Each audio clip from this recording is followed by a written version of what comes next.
الحمد لله رب العالمين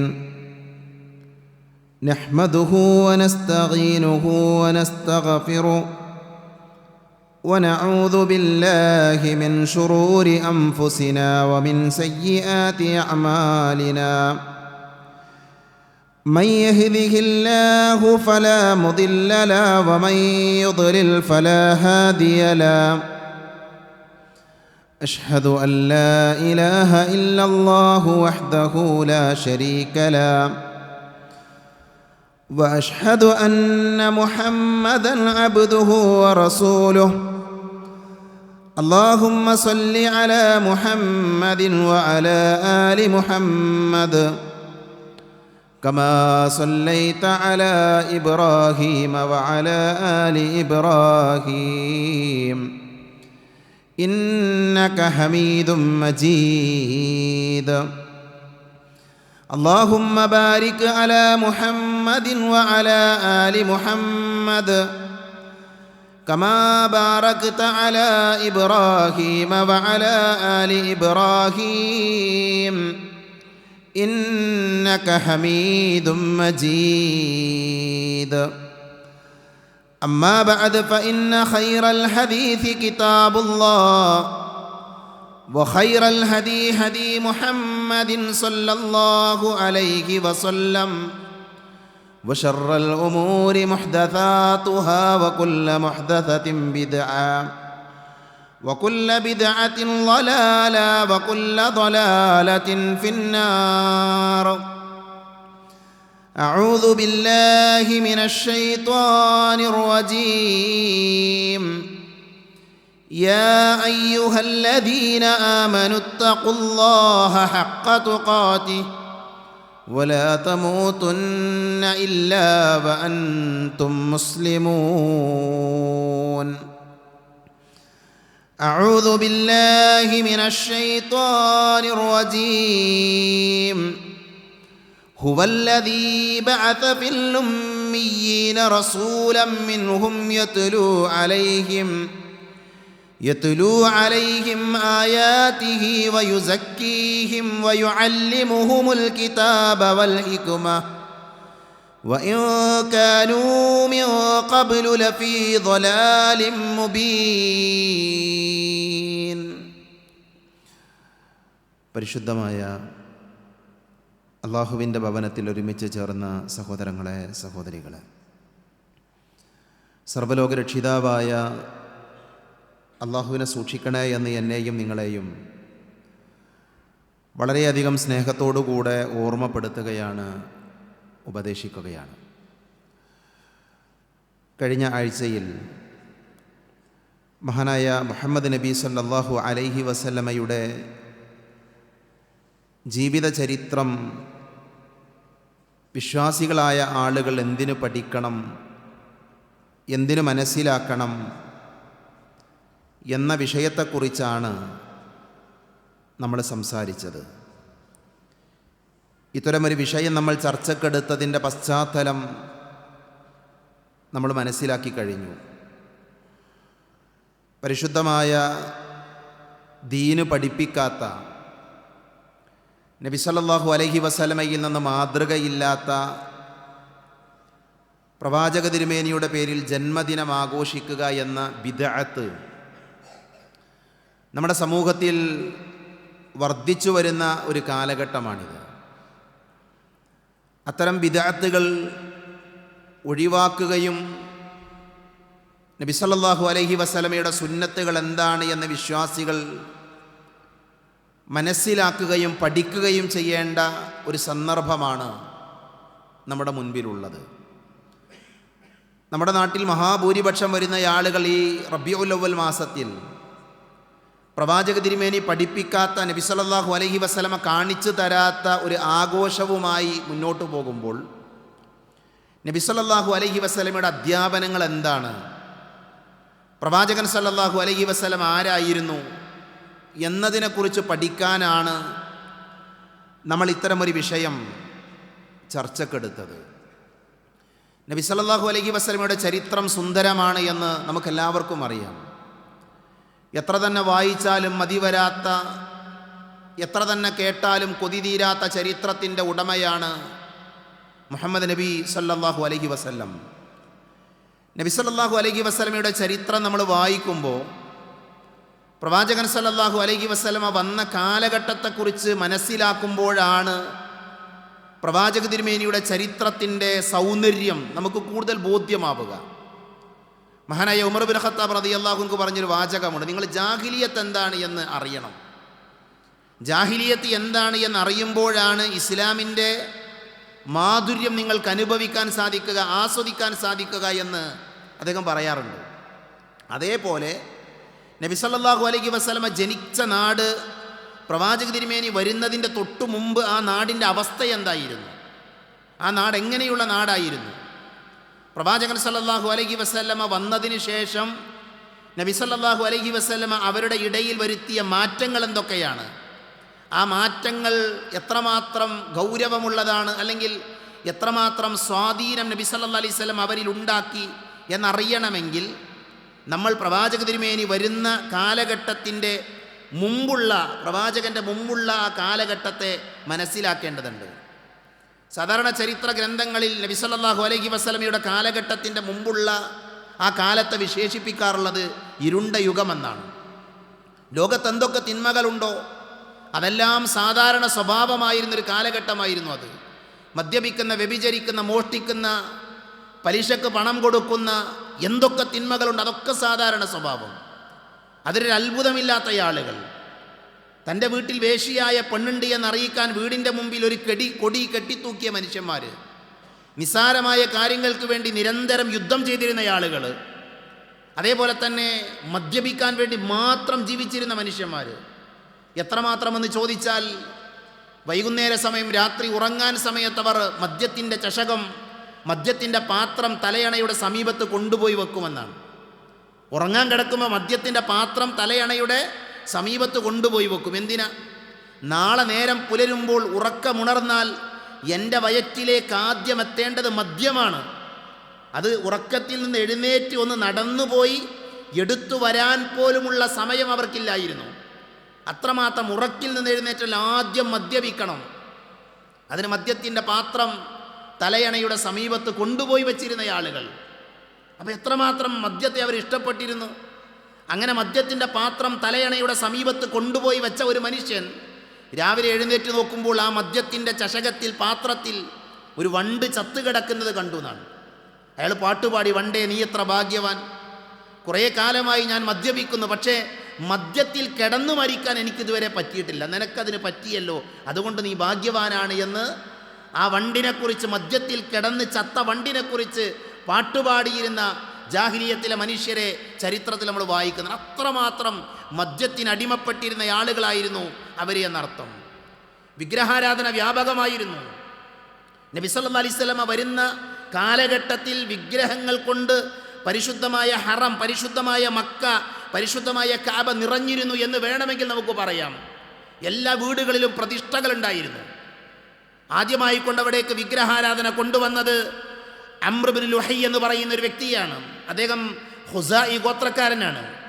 ഖുസാഇ ഗോത്രക്കാരനായ അംർ ഇബ്നു ലുഹൈ, അദ്ദേഹം അവരുടെ നേതാവായിരുന്നു. അദ്ദേഹം ഷാമിൽ പോയി ആ ഷാമിൽ വെച്ച് അവിടെയുള്ള ആളുകൾ വിഗ്രഹങ്ങളെ ആരാധിക്കുന്നത് കണ്ട് അതിൽ ആകൃഷ്ടനായി അവിടെ നിന്ന് ഹുബുൽ എന്ന് പേരുള്ള ഒരു വിഗ്രഹത്തെ വിലക്ക് വാങ്ങി അദ്ദേഹം ചെയ്ത് മക്കയിലേക്ക് കൊണ്ടുവന്നു.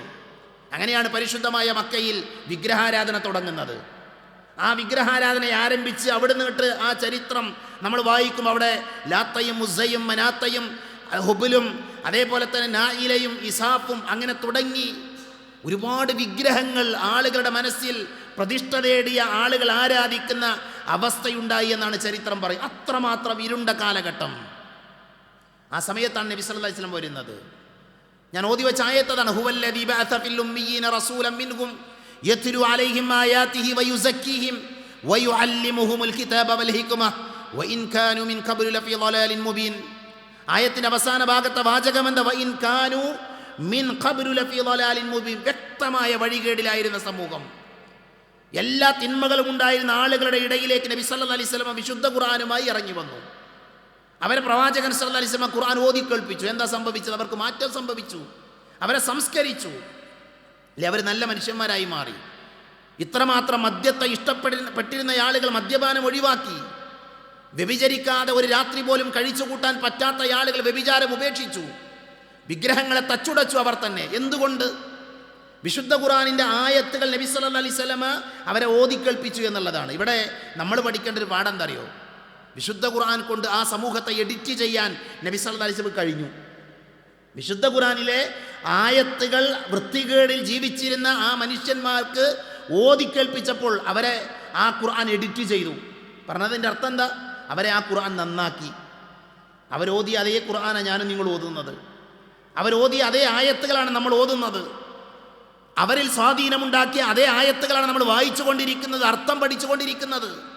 ആ ഖുർആൻ നമ്മളെ സ്വാധീനിക്കുന്നുണ്ടോ എന്ന് ഈ സന്ദർഭത്തിൽ നമ്മൾ ആലോചിക്കണം, നമ്മൾ ചിന്തിക്കണം. എല്ലാ വൃത്തികേടുകളും ഉണ്ടായിരുന്ന ആ സമൂഹത്തെ വിശുദ്ധ ഖുർആൻ എഡിറ്റ് ചെയ്ത് നന്നാക്കിയെങ്കിൽ എന്തുകൊണ്ട് നമുക്ക് നന്നാവാൻ പറ്റുന്നില്ല? നമ്മുടെ ജീവിതത്തിലെ തിന്മകളെ ഒഴിവാക്കാൻ നമുക്ക് എന്തുകൊണ്ട് സാധിക്കുന്നില്ല എന്ന് ഗൗരവമായി നമ്മൾ ആലോചിക്കണം. അങ്ങനെ നമ്മുടെ ജീവിതത്തെ സംസ്കരിക്കാൻ നമ്മൾ ഓരോരുത്തരും തീരുമാനിക്കണം. കേവലം ചരിത്രം കേട്ടുപോകുക എന്നതിൻ്റെ അപ്പുറം ആ ചരിത്രത്തിൽ നിന്ന് പാഠം ഉൾക്കൊള്ളാൻ വിശ്വാസികളായ ആളുകൾ തയ്യാറാകേണ്ടതുണ്ട്. ആ പ്രവാചകൻ സല്ലല്ലാഹു അലൈഹി വസല്ലം ജനിക്കുന്നത് ഒരു ഇരുണ്ട കാലഘട്ടത്തിലാണ്. എല്ലാ തിന്മകളും ഉണ്ടായിരുന്ന കാലഘട്ടത്തിലാണ്. നബിയുടെ ബാപ്പ അബ്ദുള്ളയാണ് എന്നും ഉമ്മ ആമിനയാണ് എന്നും പാടി പഠിച്ചവരും കേട്ട് പഠിച്ചവരുമാണ് നമ്മളെല്ലാവരും. പ്രവാചകൻ സല്ലല്ലാഹു അലൈഹി വസല്ലം എന്നാണ് ജനിച്ചത്? പ്രവാചകൻ സല്ലല്ലാഹു അലൈഹി വസല്ലം ജനിച്ച ദിവസം ഏതാണ്? ഒരു കാര്യം ഉറപ്പിച്ച് പറയാം, നബി സല്ലല്ലാഹു അലൈഹി വസല്ലം ജനിച്ചത് ഒരു തിങ്കളാഴ്ചയാണ്. നബി സല്ലല്ലാഹു അലൈഹി വസല്ലം ജനിച്ചത് ഒരു തിങ്കളാഴ്ച ദിവസമാണ് എന്ന് ഹദീത്തുകൾ കൊണ്ട് സ്ഥിരപ്പെട്ട് നമുക്ക് കാണാൻ സാധിക്കും. എന്നാൽ അത് ഏത് ദിവസമാണ്? നമ്മുടെ നാട്ടിൽ നബിദിനം ആഘോഷിക്കുന്നത് റബീഉൽ അവ്വൽ 12-നാണ്. റബീഉൽ അവ്വൽ 12 നബി സല്ലല്ലാഹു അലൈഹി വസല്ലം ജനിച്ചു എന്ന കാര്യത്തിൽ യാതൊരു ഉറപ്പില്ല. സാധാരണ നബിദിനം ആഘോഷിക്കുന്ന ആളുകൾ അവർ കൊണ്ടു നടക്കുന്ന, അവർ ചൊല്ലുന്ന ഒരു മൗലിദിൻ്റെ പേരാണ് ബർസഞ്ചി മൗലൂദ് എന്ന് പറയും. ബർസഞ്ചി മൗലൂദ്. ആ മൗലൂദിൻ്റെ കിതാബിലുള്ളത് വഖ്തുലിഫ ഫീ ആമി വിലാദത്തി നബി സല്ലല്ലാഹു അലൈഹി വസല്ലം വഫീ ഷഹ്രിഹാ എന്നാണ്. നബി സല്ലല്ലാഹു അലൈഹി വസല്ലം ജനിച്ചത് റബീഉൽ അവ്വൽ മാസത്തിലാണ് എന്നുപോലും ഉറപ്പില്ല എന്നാണ്. ഈ ഖിലാഫുണ്ട്, പണ്ഡിതന്മാർക്കിടയിൽ അഭിപ്രായ വ്യത്യാസമുണ്ട്. ഏത് വിഷയത്തിൽ, ഏത് മാസത്തിലാണ് എന്ന വിഷയത്തിൽ പോലും അഭിപ്രായ വ്യത്യാസം ഉണ്ടെന്നാണ്. റബീഉൽ അവ്വൽ അല്ല എന്ന് പറയുന്ന ആൾക്കാരുണ്ട്. മനസ്സിലായി? അപ്പം നബി സല്ലല്ലാഹു അലൈഹി വസല്ലം ജനിച്ചത് തിങ്കളാഴ്ചയാണ്. പക്ഷേ റബീഉൽ അവ്വൽ മാസത്തിലാണ് എന്നതിന് എന്തില്ല, ഉറപ്പില്ല എന്നാണ് പറയുന്നത്. പക്ഷേ ചരിത്രത്തിൽ നമുക്ക് വായിക്കാൻ സാധിക്കുന്നത് മഹാനായ ഖൈസ് ബിൻ മഖ്റമ അദ്ദേഹം പറയുന്നുണ്ട്, വുലിത്തു അന റസൂലുള്ളാഹി സ്വല്ലല്ലാഹു അലൈഹി വസല്ലം ആമൽ ഫീൽ, ഞാനും നബി സല്ലല്ലാഹു അലൈഹി വസല്ലമയും ജനിച്ചത് ആനക്കലഹ വർഷമായിരുന്നു എന്ന് പ്രവാചകൻ സല്ലല്ലാഹു അലൈഹി വസല്ലമയുടെ സ്നേഹിതൻ അദ്ദേഹം പറയും, നമുക്ക് വായിക്കാൻ പറ്റും. ആനക്കലഹ വർഷമാണ് നബി ജനിച്ചത്. ആനക്കലഹം എന്ന് പറയുന്നത് സൂറത്തുൽ ഫീൽ നമുക്കറിയാം. ആ ചരിത്ര സംഭവം ഒന്ന് വിശദീകരിക്കാൻ നമ്മുടെ മുമ്പിൽ സമയമല്ല. നബി സല്ലല്ലാഹു അലൈഹി വസല്ലമ പറഞ്ഞു, പ്രവാചകനോട് ചോദിക്കുകയാണ്, സുഇല അൻ സൗമിൽ ഇത്നൈൻ, തിങ്കളാഴ്ച ദിവസം എന്തിനാണ് നബിയെ നിങ്ങൾ നോമ്പ് നോക്കുന്നതെന്ന് നബിനോട് ചോദിച്ചു. തിങ്കളാഴ്ച നബിക്ക് നോമ്പുണ്ട്, സുന്നത്ത് നോമ്പ്. അപ്പം നബി സല്ലല്ലാഹു അലൈഹി വസല്ലം പറഞ്ഞു, ഫീഹി വുലിത്തു വഫീഹി ഉൻസില അലയ്യ. ഇമാം മുസ്ലിം ഉദ്ധരിക്കുന്ന ഹദീത്താണ്. അന്നാണ് ഞാൻ ജനിച്ചത്. ഏത്? തിങ്കളാഴ്ച. അന്നാണ് എനിക്ക് ഖുർആൻ അവതീർണമായത്. അപ്പം തിങ്കളാഴ്ച ദിവസം നബി സല്ലല്ലാഹു അലൈഹി വസല്ലം ജനിച്ചു. ഏത് തിങ്കൾ അറിയില്ല, അല്ലാഹു ആലം. ഉറപ്പിച്ചു പറയാൻ നമ്മുടെ കയ്യിൽ തെളിവില്ല എന്നുള്ളതൊരു യാഥാർത്ഥ്യമാണ്.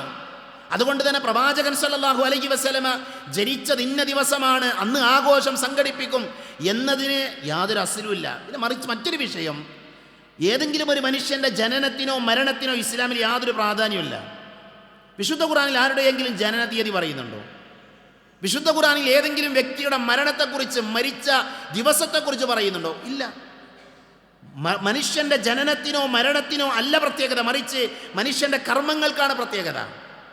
മനുഷ്യൻ്റെ കർമ്മങ്ങൾക്കാണ് അവൻ പ്രാധാന്യം കൊടുക്കുന്നത്. എന്ന് ജനിച്ചു എന്നല്ല, എന്ന് മരിച്ചു എന്നല്ലത്. ആ ജനനത്തിൻ്റെയും മരണത്തിൻ്റെയും ഇടയിൽ അവൻ എന്തു ചെയ്തു, അതിനാണ് പ്രസക്തി. ഞാൻ പറഞ്ഞത് നബി സല്ലല്ലാഹു അലൈഹി വസല്ലമ ജനിച്ചതിൽ യാതൊരു പ്രത്യേകത ഇല്ല എന്നല്ല. പ്രവാചകൻ സല്ലല്ലാഹു അലൈഹി വസല്ലമക്ക് പ്രത്യേകത ഉണ്ട്, ഒരു സംശയമല്ല. പ്രവാചകൻ സല്ലല്ലാഹു അലൈഹി വസല്ലം മനുഷ്യരിൽ ഏറ്റവും ശ്രേഷ്ഠനാണ്, നമ്മുടെ നബിയാണ്. പ്രവാചകന് വഹി ലഭിച്ചിട്ടുണ്ട്. പ്രവാചകൻ സല്ലല്ലാഹു അലൈഹി വസല്ലമ ലോകാവസാനം വരെയുള്ള മനുഷ്യരിലേക്ക് വന്ന പ്രവാചകനാണ്. എന്തെല്ലാം പ്രത്യേകതകൾ നബി സല്ലല്ലാഹു അലൈഹി വസല്ലമക്കുണ്ട്. ആ പ്രവാചക തിരുമേനി ജനിച്ചത് ഇന്ന ദിവസമാണ് എന്ന് ക്ലിപ്തപ്പെടുത്തി പറയാൻ നമ്മുടെ കയ്യിൽ തെളിവുകളില്ല.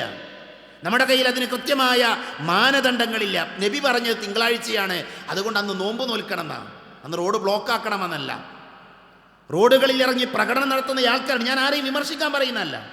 സഹോദരങ്ങൾ, എത്രമാത്രം ഗൗരവമായ കുറ്റമാണ് ഇമാത്തത്തുൽ അദ അനി ത്വരീഖ്, വഴിയിൽ നിന്ന് തടസ്സം നീക്കൽ സ്വതക്കയാണ് എന്നാണ് നബി സല്ലല്ലാഹു അലൈഹി വസല്ലം അധ്യാപനം. റോട്ടിലൊരു കല്ല് കണ്ടാൽ ആ കല്ല് എടുത്തു മാറ്റണം, അത് കൂലി കിട്ടുന്ന കാര്യമാണ്. എന്നാൽ മുസ്ലിം ഉമ്മത്തിൽപ്പെട്ട ആളുകൾ റബീഉൽ അവ്വൽ മാസത്തിൽ എല്ലാ സ്ഥലങ്ങളിലും പ്രകടനം നടത്തുകയാണ്. ആ പ്രകടനം നടത്തി റോഡ് ബ്ലോക്കാവുകയാണ്. എത്രയെത്ര രോഗികൾ, എത്രയെത്ര മനുഷ്യന്മാരെ ബുദ്ധിമുട്ടുന്നത്. ഇസ്ലാമിൽ പ്രകടനങ്ങൾ ആവശ്യമില്ലാത്ത കാര്യമാണ്. ജനങ്ങൾക്ക് പ്രയാസമുള്ള കാര്യങ്ങൾ ഉണ്ടാക്കേണ്ടവനല്ല വിശ്വാസി. ജനങ്ങളുടെ പ്രയാസങ്ങൾ ദൂരീകരിക്കേണ്ടവരാണ് വിശ്വാസി.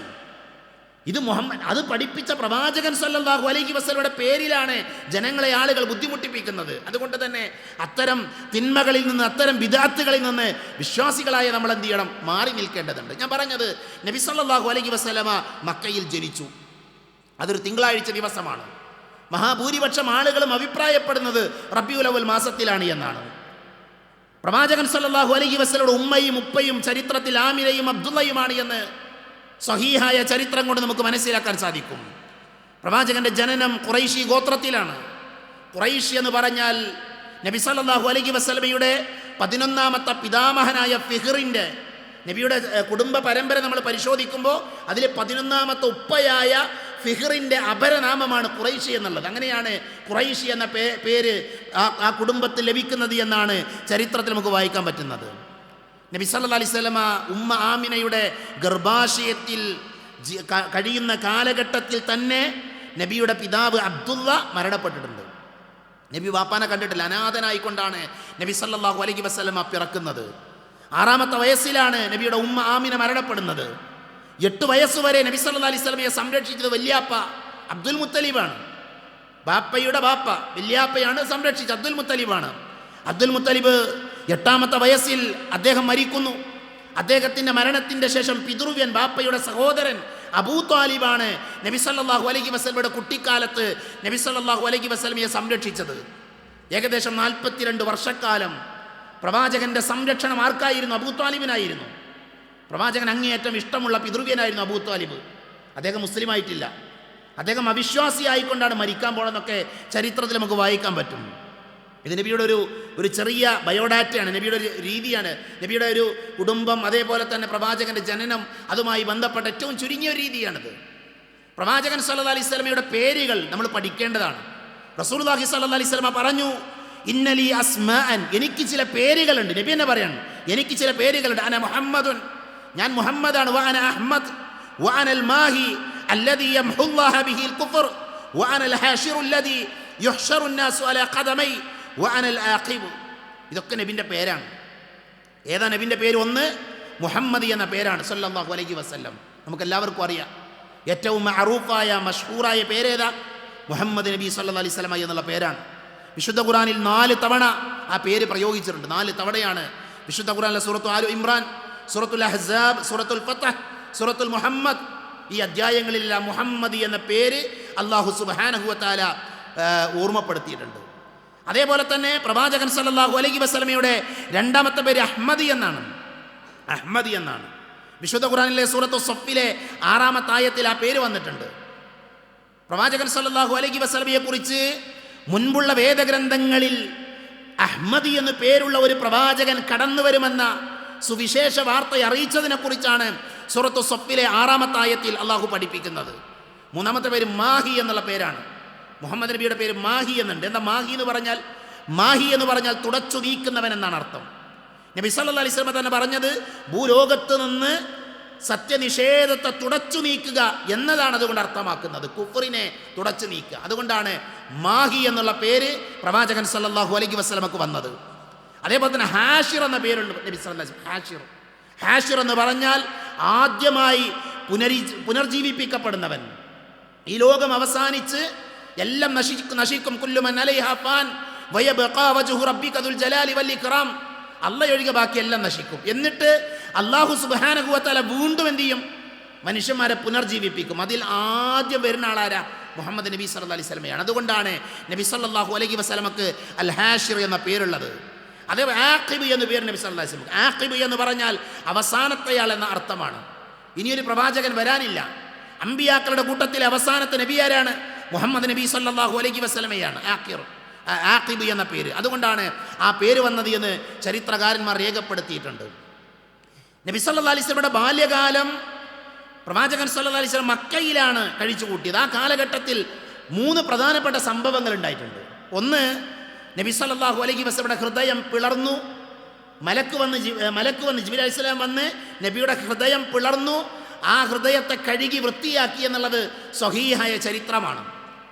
സംസം വെള്ളം കൊണ്ടാണ് കഴുകിയത് എന്നൊക്കെ ചരിത്ര ഗ്രന്ഥങ്ങളിൽ നമുക്ക് വായിക്കാൻ പറ്റും. അതൊരു സ്വഹീഹായ സംഭവമാണ്. നബിയുടെ കുട്ടിക്കാലത്ത് നടന്ന ഹലീമ ബീവിയുടെ വീട്ടിൽ വളരുന്ന കാലഘട്ടത്തിലാണ് ആ സംഭവം ഉണ്ടാകുന്നത്. രണ്ടാമത്തെ വിഷയം ഹർബുൽ ഫിജാർ യുദ്ധമാണ്. ഹർബുൽ ഫിജാർ എന്ന് പറഞ്ഞാൽ ആ കാലഘട്ടത്തിലെ പ്രസിദ്ധമായ ഒരു യുദ്ധമായിരുന്നു. നബിയുടെ കുട്ടിക്കാലത്ത് നടന്ന യുദ്ധമാണ്. നബി സല്ലല്ലാഹു അലൈഹി വസല്ലമ ആ യുദ്ധത്തിൽ തൻ്റെ പിതൃവ്യന്മാരുടെ കൂടെ പങ്കെടുത്തിട്ടുണ്ട്. തൻ്റെ എളാപ്പമാരുടെയും മൂത്താപ്പാരെയൊക്കെ കൂടെ ആ യുദ്ധത്തിൽ കുട്ടിയായിരിക്കുന്ന നബി പങ്കെടുത്തു. നബി അവർക്ക് അമ്പൊക്കെ എടുത്തു കൊടുത്തിട്ടുണ്ട്. യുദ്ധം ചെയ്യാൻ വേണ്ടി അമ്പുകളൊക്കെ എടുത്തു കൊടുത്തത് ചരിത്രത്തിൽ നമുക്ക് വായിക്കാൻ പറ്റും. അതേപോലെ തന്നെ ഹിൽഫുൽ ഫുദൂൽ എന്ന പേരിൽ അറിയപ്പെടുന്ന ഉടമ്പടി, ആ ഉടമ്പടിയും നബി സല്ലല്ലാഹു അലൈഹി വസല്ലമയുടെ കുട്ടിക്കാലത്ത് നടന്ന ഈ പ്രസിദ്ധമായ 3 സംഭവങ്ങൾ നബി സല്ലല്ലാഹു അലൈഹി വസല്ലമയുടെ കുട്ടിക്കാലത്തിൽ ചരിത്രകാരന്മാർ രേഖപ്പെടുത്തിയത് നമുക്ക് കാണാൻ പറ്റും. ഇതൊക്കെ വളരെ വിശാലമായി ചർച്ച ചെയ്യേണ്ട വിഷയങ്ങളാണ്. നമ്മൾ ഓരോരുത്തരും നബി സല്ലല്ലാഹു അലൈഹി വസല്ലമയുടെ സീറ പഠിക്കണം. നബിയുടെ ചരിത്രം നമ്മൾ പഠിക്കണം. എത്ര വായിച്ചാലും കൊതി തീരാത്ത ചരിത്രത്തിൻ്റെ ഉടമയാണ് മുഹമ്മദ് നബി സല്ലല്ലാഹു അലൈഹി വസല്ലം. പ്രവാചകൻ സല്ലല്ലാഹു അലൈഹി വസല്ലം കച്ചവടക്കാരനായിരുന്നു. പ്രവാചകൻ സല്ലല്ലാഹു അലൈഹി വസല്ലം ആടിനെ മേച്ചിരുന്നു. പ്രവാചകന്റെ കുട്ടിക്കാലത്ത് പ്രവാചകൻ സല്ലല്ലാഹു അലൈഹി വസല്ലം മക്കയിലുണ്ടായിരുന്ന ആളുകൾക്ക് വേണ്ടി കച്ചവട യാത്രകൾ നടത്തിയത് പ്രസിദ്ധമാണ്. പ്രവാചകന്റെ ഭാര്യയായി വന്ന മഹദിയായ ഖദീജ റളിയല്ലാഹു അൻഹ നബിയെ പരിചയപ്പെടുന്നതും നബിയെക്കുറിച്ച് കേൾക്കുന്നതും ഒരു കച്ചവട യാത്രയിലാണ്. അവരുടെ ഭൃത്യയായിരുന്ന മൈസറ എന്ന് പറയുന്നവരിൽ നിന്നാണ് നബി സല്ലല്ലാഹു അലൈഹി വസല്ലമയെ കുറിച്ച് അവർ ആദ്യമായി കൊണ്ട് കേൾക്കുന്നത്. ഷാമിലേക്ക് നബി ഖദീജ ഉമ്മക്ക് വേണ്ടി, ഖദീജ എന്ന് പറയുന്ന മഹദിക്ക് വേണ്ടി, അന്ന് അവിടുത്തെ ധനാഢ്യയായിരുന്നു ഖദീജ റളിയല്ലാഹു അൻഹ, അവർക്ക് വേണ്ടി നബി സല്ലല്ലാഹു അലൈഹി വസല്ലം കച്ചവട യാത്ര നടത്തി. ആ കച്ചവടത്തിൽ വലിയ ലാഭമുണ്ടായി, മുമ്പൊന്നും ഉണ്ടാകാത്ത ലാഭമുണ്ടായി. അതേപോലെ തന്നെ കച്ചവട സംഘം ആ കച്ചവട യാത്രക്കിടയിൽ അത്ഭുതകരമായ ഒരുപാട് സംഭവങ്ങൾ ഉണ്ടായിരുന്നു. അതൊക്കെ മൈസറ ഖദീജ എന്ന് പറയുന്ന ധനാഢ്യയായ മഹദിക്ക് വിശദീകരിച്ചു കൊടുത്തു. അങ്ങനെ അവർ നബിയിൽ ആകൃഷ്ടനായി. നബി സല്ലല്ലാഹു അലൈഹി വസല്ലമ നല്ല സ്വഭാവത്തിൻ്റെ ഉടമയാണ് എന്ന് മനസ്സിലാക്കി അവർ മുൻകൈയെടുത്താണ് ആ വിവാഹാലോചന നടക്കുന്നത്. അങ്ങനെയാണ് പ്രവാചകൻ സല്ലല്ലാഹു അലൈഹി വസല്ലമ അവരെ വിവാഹം കഴിക്കുന്നത്. എപ്പോഴാണ് ആ വിവാഹം? നബിയുടെ 25ാമത്തെ വയസ്സിലാണ്. സാധാരണ നമ്മളൊക്കെ മദ്രസയിൽ പഠിച്ചു, ഖദീജ ഉമ്മയുടെ 40ാമത്തെ വയസ്സിലാണ് നബിയെ വിവാഹം കഴിച്ചത്. ചരിത്രമാണ്. ചരിത്രത്തിൽ അഭിപ്രായ വ്യത്യാസങ്ങളുണ്ട്. പക്ഷേ ഏറ്റവും ശരിയായൊരു അഭിപ്രായം, നമ്മൾ തെളിവുകളെ വെച്ച് പഠിക്കുമ്പോൾ ഖദീജ ഉമ്മയുടെ അന്നത്തെ പ്രായം 28 വയസ്സാണ്. ശരിയായ ചരിത്രപ്രകാരം 28ാമത്തെ വയസ്സിലാണ് എന്ത് ചെയ്തത്? അവരെ വിവാഹം കഴിക്കുന്നത്. ഖദീജ റളിയല്ലാഹു അൻഹയെ നബി സല്ലല്ലാഹു അലൈഹി വസല്ലം കല്യാണം കഴിക്കുന്നതിൻ്റെ മുൻപ് അവരുടെ 2 വിവാഹങ്ങൾ എന്ത് ചെയ്തിട്ടുണ്ട്? കഴിഞ്ഞു ഖദീജ ഉമ്മയെ ആദ്യം വേറെ 2 ആൾക്കാർ കല്യാണം കഴിച്ചിട്ടുണ്ട്. അതീഖ് ബിനു ആയിദും അതേപോലെ തന്നെ ഹിന്ദ് ബിനു മാലിക്, ഈ 2 ആളുകളും അവർ വിവാഹം കഴിച്ച് അവരൊഴിവാക്കിയതാണ്. അവർ ആ വിവാഹബന്ധം മുന്നോട്ട് പോയിട്ടില്ല. 3ാമത്തെ ഭർത്താവായിക്കൊണ്ടാണ് നബി സല്ലല്ലാഹു അലൈഹി വസല്ലമ ഖദീജ ബീവിക്ക് ഭർത്താവായിക്കൊണ്ട് വരുന്നത് എന്നാണ് ചരിത്രത്തിൽ നമുക്ക് കാണാൻ സാധിക്കുന്നത്. എന്തായാലും നബി സല്ലല്ലാഹു അലൈഹി വസല്ലമക്ക് ലഭിച്ച ഭാര്യമാരിൽ ഏറ്റവും ഉത്കൃഷ്ടമായ സ്വഭാവത്തിൻ്റെ ഉടമയായിരുന്നു ആര്? ഖദീജ റളിയല്ലാഹു അൻഹ. ഖദീജ റളിയല്ലാഹു അൻഹ സ്വർഗത്തിലാണ്. ഖദീജ റളിയല്ലാഹു അൻഹക്ക് നബിയെ വല്ലാത്ത ഇഷ്ടമായിരുന്നു. നബി അവരെ തിരിച്ചു വല്ലാതെ സ്നേഹിച്ചിട്ടുണ്ട്. പ്രവാചക തിരുമേനിക്ക് മടുപ്പില്ലാത്ത കാര്യങ്ങൾ പണ്ഡിതന്മാർ വിശദീകരിക്കുമ്പോൾ അതിലൊന്ന് പറയുന്നത് ഖദീജ ഉമ്മയുടെ മദ്ഹ് പറയാൻ, അവരെ പുകഴ്ത്താൻ നബിക്ക് മടി ഉണ്ടായിരുന്നില്ല എന്നാണ്. വർത്തമാന കാലഘട്ടത്തിലെ ഭർത്താക്കന്മാർ ആലോചിക്കണം, ഭാര്യമാർ ചിന്തിക്കണം, നമ്മുടെ ഭാര്യയെക്കുറിച്ച് നല്ലത് പറയാൻ നമുക്ക് പറ്റാറുണ്ടോ? നമ്മുടെ ഭർത്താക്കന്മാരെക്കുറിച്ച് നല്ലത് പറയാൻ നമുക്ക് സാധിക്കാറുണ്ടോ? പ്രവാചകനതിന് പറ്റിയിരുന്നു എന്നാണ്. തന്നേക്കാൾ പ്രായം കൂടുതലുള്ള ഒരു ഭാര്യയായിരുന്നിട്ട് പോലും പ്രവാചകൻ സല്ലല്ലാഹു അലൈഹി വസല്ലമയെ ഏറ്റവും നല്ല രീതിയിൽ സംരക്ഷിച്ച ഭാര്യയായിരുന്നു ആര്? ഖദീജ റളിയല്ലാഹു അൻഹ. വർത്തമാന കാലഘട്ടത്തിലെ ഭാര്യമാർ ഖദീജ എന്ന് പറയുന്ന ഭാര്യയെ പഠിക്കുകയും ആ ഭാര്യയിൽ നിന്ന് പാഠം ഉൾക്കൊള്ളുകയും തങ്ങളുടെ ഭർത്താക്കന്മാർക്ക് ഖദീജയെ പോലെയുള്ള ഭാര്യമാരാകാൻ ശ്രദ്ധിക്കുകയും വേണമെന്നുള്ളത് ഈ ചരിത്രം വായിക്കുന്ന സന്ദർഭത്തിൽ നമ്മൾ ഓർക്കേണ്ട കാര്യമാണ്. നബി സല്ലല്ലാഹു അലൈഹി വസല്ലമക്കുണ്ടായ മക്കൾ, അവരിൽ അധിക മക്കളും ഉണ്ടായത് ആരിലാണ്? ഖദീജയിലാണ് റളിയല്ലാഹു അൻഹാ. ഖാസിം, അബ്ദുള്ള, ഇബ്രാഹിം, സൈനബ്, റുഖിയ, ഉമ്മു കുൽസു, ഫാത്തിമ, ഇതായിരുന്നു നബി സല്ലല്ലാഹു അലൈഹി വസല്ലം മക്കൾ. ഇതിൽ ഇബ്രാഹിം എന്ന മകൻ ഒഴികെ ബാക്കി എല്ലാ കുട്ടികളും ഉണ്ടായത് ആരില? ഖദീജയിലാണ് റളിയല്ലാഹു അൻഹാ. ഇബ്രാഹിം എന്ന് പറയുന്ന നബിയുടെ മകൻ, അത് നബിയുടെ അടിമ സ്ത്രീയായിരുന്ന മാരിയയിലാണ് ആ കുട്ടി ഉണ്ടാകുന്നത്. നബിയുടെ ആൺകുട്ടികളെല്ലാം ചെറുപ്പത്തിൽ തന്നെ മരണപ്പെട്ടു. അവർ വലിയ ആളുകളായി ചെറുപ്പത്തിൽ തന്നെ എന്ത് ചെയ്തു? ആൺകുട്ടികളൊക്കെ മരണപ്പെടുകയുണ്ടായി. നബി സല്ലല്ലാഹു അലൈഹി വസല്ലമയുടെ മകളായിരുന്ന സൈനബിനെ അബ്ദുൽ ആസ് ബിൻ റബീഅയാണ് വിവാഹം കഴിച്ചത്. റുഖിയയെയും ഉമ്മു കുൽസുമിനെയും വിവാഹം കഴിക്കുന്നത് മഹാനായ ഉസ്മാൻ ബിൻ അഫ്ഫാൻ റളിയല്ലാഹു അൻഹു ആണ്. ആദ്യം ഒരാളെ കല്യാണം കഴിച്ചവർ മരിച്ചപ്പോൾ രണ്ടാമത്തെ മകളെ നബി സല്ലല്ലാഹു അലൈഹി വസല്ലം അദ്ദേഹത്തിന് വിവാഹം കഴിച്ചു കൊടുത്തു. അതേപോലെ ഫാത്തിമ റളിയല്ലാഹു അൻഹയെ വിവാഹം കഴിച്ചത് ആരാ? അലി ഇബ്നു അബീ ത്വാലിബ് റളിയല്ലാഹു അൻഹു ആണ്. പ്രവാചകൻ സല്ലല്ലാഹു അലൈഹി വസല്ലമയുടെ ജീവിതം ഇങ്ങനെയാണ്. പ്രവാചകന്റെ കുടുംബം ഇങ്ങനെയായിരുന്നു. നബിക്ക് വേറെയും ഭാര്യമാരുണ്ടായിട്ടുണ്ട്. ആയിഷ റളിയല്ലാഹു അൻഹ മാത്രമാണ് പ്രവാചകൻ സല്ലല്ലാഹു അലൈഹി വസല്ലമ കന്യകയായിരിക്കുന്ന സമയത്ത് വിവാഹം കഴിച്ചത്. അപ്പോൾ ഇത് നമ്മുടെ കുടുംബമാണ്. കാരണം എന്താ? നമ്മുടെ നബിയാണ്. നബി സല്ലല്ലാഹു അലൈഹി വസല്ലം ഭാര്യമാർ നമ്മുടെ ഉമ്മമാരാണ്. നബിയുടെ കുടുംബം നമ്മുടെ കുടുംബമാണ്, തങ്ങൾ കുടുംബമാണ്. ആ കുടുംബത്തെ ആദരിക്കാനും അവരെക്കുറിച്ച് പഠിക്കാനുമൊക്കെ നമ്മുടെ ജീവിതത്തിൽ നമ്മൾ സമയം കണ്ടെത്തണം. നബി പഠിപ്പിക്കാത്ത കാര്യങ്ങൾ ചെയ്യാനല്ല, നബിയുടെ കുടുംബത്തെക്കുറിച്ച് പഠിക്കാനും നബിയുടെ സുന്നത്തുകൾ പഠിക്കാനും അവ നമ്മുടെ ജീവിതത്തിലേക്ക് കൊണ്ടുവരുവാനുമാണ് വിശ്വാസികളായ നമ്മൾ ഓരോരുത്തരും ശ്രദ്ധിക്കേണ്ടത്. അല്ലാഹു അതിനുള്ള തൗഫീഖ് നമുക്കെല്ലാവർക്കും നൽകി നമ്മെ അനുഗ്രഹിക്കുമാറാകട്ടെ.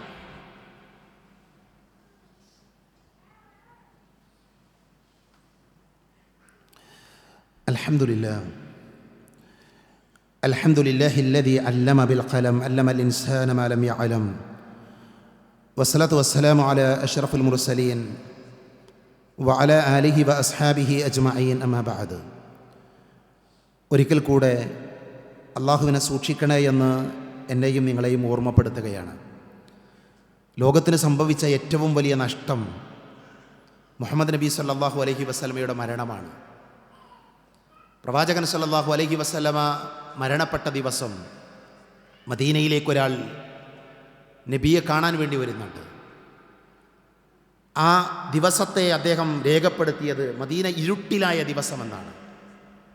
മദീന ഇരുട്ടിലായ ദിവസം, നബി സല്ലല്ലാഹു അലൈഹി വസല്ലമയുടെ മരണവാർത്തയറിഞ്ഞ് മദീന തേങ്ങിക്കരഞ്ഞ ദിവസം.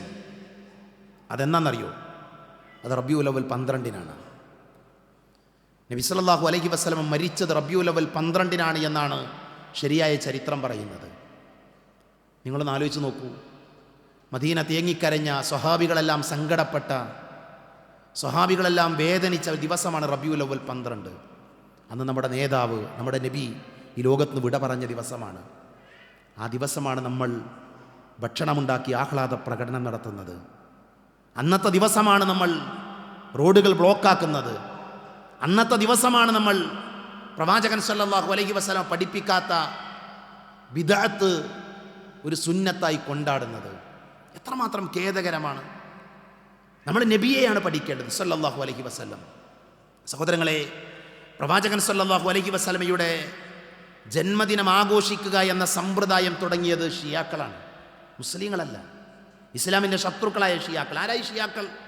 നമ്മുടെ കയ്യിലുള്ള ഖുർആൻ അത് ശരിയായ ഖുർആൻ അല്ല എന്ന് പറയുന്ന ആൾക്കാർ. നമ്മുടെ കയ്യിലുള്ള ഖുർആനിൽ 6000 ചില്ലാനും ആയത്തുകളാണ്.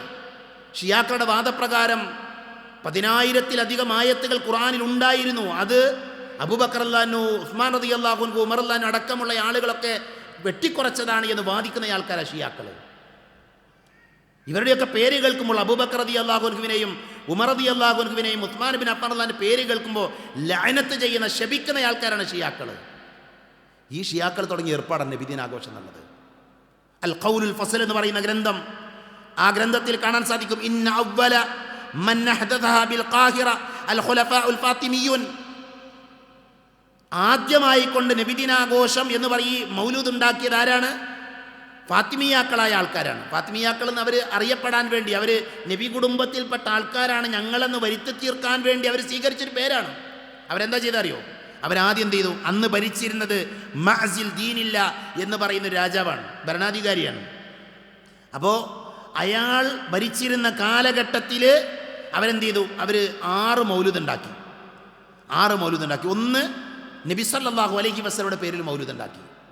2 അലി റളിയല്ലാഹുവിൻ്റെ പേരിൽ മൗലിദുണ്ടാക്കി. 3 ഫാത്തിമ റളിയല്ലാഹുവിൻ്റെ പേരിൽ. 4 ഹസൻ റളിയല്ലാഹുവിൻ്റെ പേരിൽ. 5 ഹുസൈൻ റളിയല്ലാഹുവിൻ്റെ പേരിൽ. ലോകത്താദ്യമായി മൗലൂദുണ്ടാക്കിയത് ഈ ഫാത്തിമിയാക്കളായ ആൾക്കാരാണ്, ഷിയാക്കളായ ആൾക്കാരാണ്. 6ാമത്തെ മൗലൂദാരെന്നറിയോ? അന്നത്തെ ഭരണാധികാരിയായിരുന്ന വ്യക്തിയുടെ പേരിൽ മൗലൂദുണ്ടാക്കി. അന്നത്തെ ഭരണാധികാരിയായിരുന്ന വ്യക്തിയുടെ പേരിൽ മൗലൂദുണ്ടാക്കി. നോക്കൂ നിങ്ങൾ, പ്രവാചകൻ സല്ലല്ലാഹു അലൈഹി വസല്ലം പഠിപ്പിച്ചതല്ല. നബി സല്ലല്ലാഹു അലൈഹി വസല്ലം പഠിപ്പിച്ച ദീനിൽ എന്തൊക്കെയുണ്ട്? ഇപ്പം ഞാൻ കഴിഞ്ഞ ഖുത്ബയിൽ പറഞ്ഞു, പള്ളിയിലേക്ക് കയറുമ്പോൾ വലതുകാല് വെച്ച് കയറണമെന്ന് ആരാ പറഞ്ഞത്? നബിയാണ് സല്ലല്ലാഹു അലൈഹി വസല്ലം. അല്ലേ? നബി നമ്മളെ പഠിപ്പിച്ചതാണ്.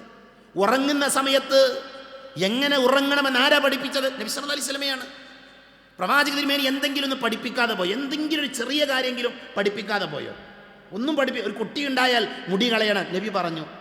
അല്ലേ? പ്രവാചകൻ കുട്ടി ഉണ്ടായാൽ മുടി കളയണമെന്ന് പഠിപ്പിച്ചു. മരിക്കണ സമയത്ത് നിങ്ങൾ മയ്യത്തിൻ്റെ കണ്ണ് അടച്ചു കൊടുക്കണം നബി പറഞ്ഞു. ഇങ്ങനെ എന്തെങ്കിലും ഒന്ന് പഠിപ്പിക്കാതെ, ദീനിലുള്ള എന്തെങ്കിലും ഒന്ന് നബി സല്ലല്ലാഹു അലൈഹി വസല്ലം പഠിപ്പിക്കാതെ പോയി. ഒന്നുമില്ല. പ്രവാചകൻ ദീന് പൂർത്തീകരിച്ചാൽ പോയത്, എല്ലാം പഠിപ്പിച്ചാൽ പോയത്. ആ ദീനിൽ സഹോദരങ്ങളെ, പ്രവാചകൻ സല്ലല്ലാഹു അലൈഹി വസല്ലമയുടെ ജന്മദിനം ആഘോഷിക്കുക എന്നത് ഉണ്ടായിരുന്നുവെങ്കിൽ നബി പഠിപ്പിക്കും, ഒരു സംശയമില്ല. ഇനി നോക്കൂ നിങ്ങൾ, പ്രവാചകന്റെ കാലശേഷം അബൂബക്കർ റളിയല്ലാഹു ഭരിച്ചു, ഉമർ റളിയല്ലാഹു ഭരിച്ചു, ഉസ്മാൻ റളിയല്ലാഹു ഭരിച്ചു. ഇവരാരെങ്കിലും നബിദിനം ആഘോഷിച്ചോ? ആരും ആഘോഷിച്ചിട്ടില്ല. അതിൻ്റെ അർത്ഥം എന്താ? അത് ദീനിലില്ലാത്തതാണ്. പ്രവാചകൻ പറഞ്ഞ ദീനിലില്ലാത്ത ഒരു കാര്യം പുണ്യമാണ് എന്ന് ആരെങ്കിലും വാദിച്ചാൽ അത് തള്ളണമെന്നാണ്. മൻ അഹ്ദത ഫീ അംരിനാ ഹാദാ, ഈ ദീനിലില്ലാത്ത ഒരു കാര്യം ആരെങ്കിലും പഠിപ്പിക്കുകയാണ് എങ്കിൽ, പറയുകയാണ് എങ്കിൽ ഫഹുവ റദ്ദുൻ, അത് തള്ളണമെന്ന നബി സല്ലല്ലാഹു അലൈഹി വസല്ലം കൽപ്പന. വമാ ആതാകുമുർ റസൂൽ ഫഖുദൂഹു, എന്താണോ അല്ലാഹുവിന്റെ റസൂൽ കൊണ്ടു അത് നിങ്ങൾ സ്വീകരിച്ചോളൂ. എന്തൊന്നാണോ നബി സല്ലല്ലാഹു അലൈഹി വസല്ലം വിരോധിച്ചത് അത് ഒഴിവാക്കിക്കോളൂ എന്നാ. അതുകൊണ്ട് പ്രിയപ്പെട്ടവരെ, നമ്മൾ എന്താണ് സുന്നത്ത് എന്നും എന്താണ് ബിദ്അത്തും നമ്മൾ പഠിക്കുക. ഞാൻ പറഞ്ഞല്ലോ, ഇതൊരാളോടുള്ള വെറുപ്പല്ല, ഇതാരോടുള്ള ദേഷ്യം. നമ്മുടെ ദീന് അത് പൂർണ്ണമാണ്, നമ്മുടെ ദീന് സമ്പൂർണ്ണമാണ്. ആ ദീന് ഉൾക്കൊള്ളാനും അത് പഠിക്കാനും നമ്മൾ എന്ത് ചെയ്യണം? ഓരോ ആളുകളും ശ്രദ്ധിക്കേണ്ടതുണ്ട്. നബി നമുക്ക് കൈമാറിയത് പ്രവാചകൻ സല്ലല്ലാഹു അലൈഹി വസല്ലമയുടെ ചര്യയാണ്, സുന്നത്താണ്. ആ സുന്നത്തുകളെ പഠിക്കാനാണ് എന്ത് ചെയ്യേണ്ടത്? നമ്മൾ പരിശ്രമിക്കേണ്ടത്. അതുകൊണ്ട് ആ ദീന് പഠിക്കുന്ന, ആ ദീനനുസരിച്ച് ജീവിക്കുന്ന നല്ല മനുഷ്യന്മാരാകാൻ വേണ്ടി നമ്മൾ ശ്രദ്ധിക്കുക.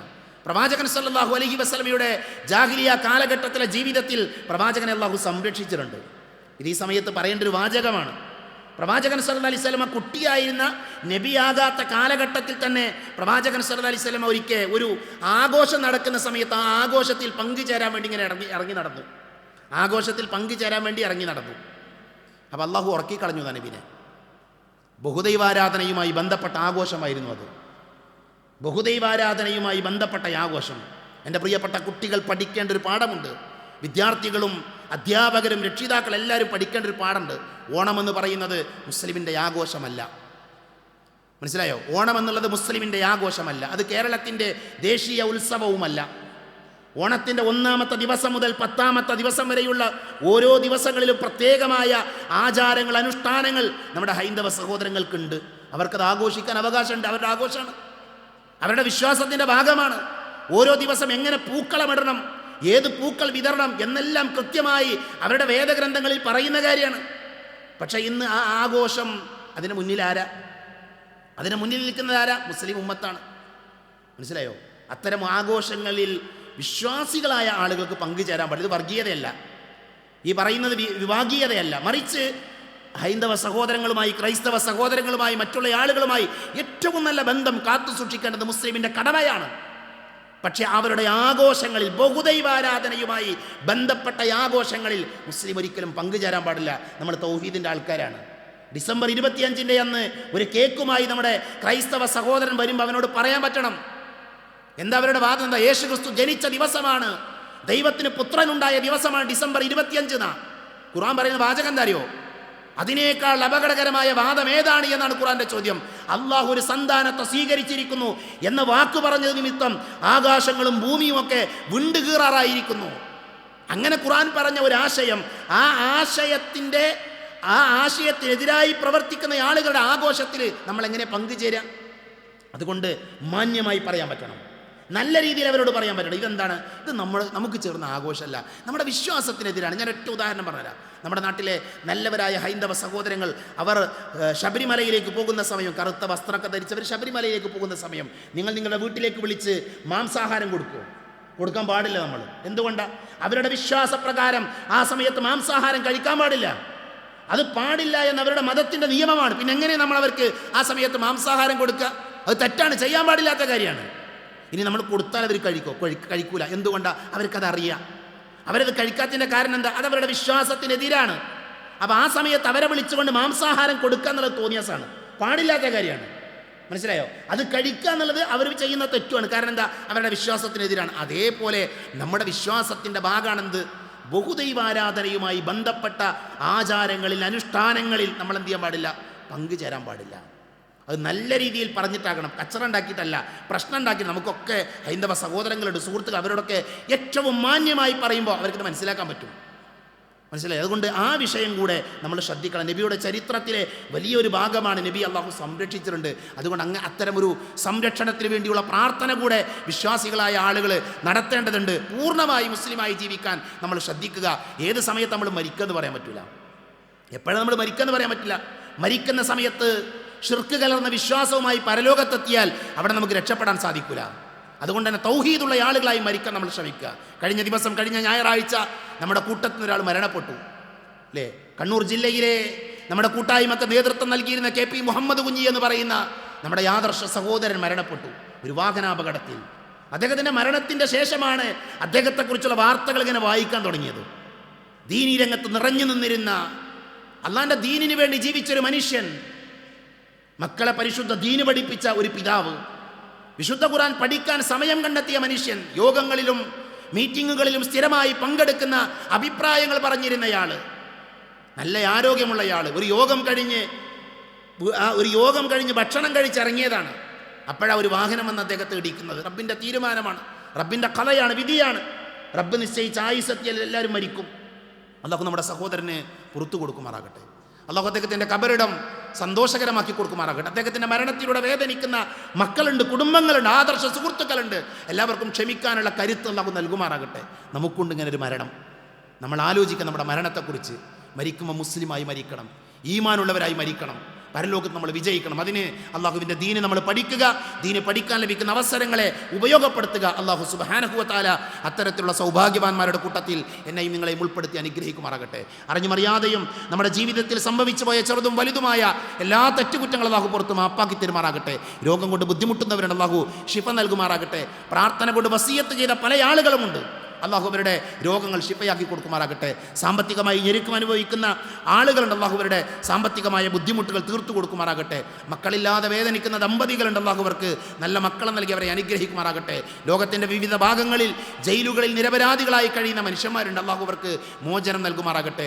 അല്ലാഹുമ്മ ഗഫിർ ലിൽ മുഅ്മിനീന വൽ മുഅ്മിനാത്ത് വൽ മുസ്ലിമീന വൽ മുസ്ലിമാത്ത് അൽഅഹ്യാഅ മിൻഹും വൽ അംവാത്ത് അല്ലാഹുമ്മ അജിർനാ മിനൻ നാർ അല്ലാഹുമ്മ അജിർനാ മിനൻ നാർ അല്ലാഹുമ്മ അജിർനാ മിനൻ നാർ റബ്ബനാ ആതിനാ ഫിദ് ദുനിയ ഹസന വഫിൽ ആഖിറതി حسنة وقنا عذاب النار آمين آمين برحمتك يا أرحم الراحمين وآخر دعوانا الحمد لله رب العالمين.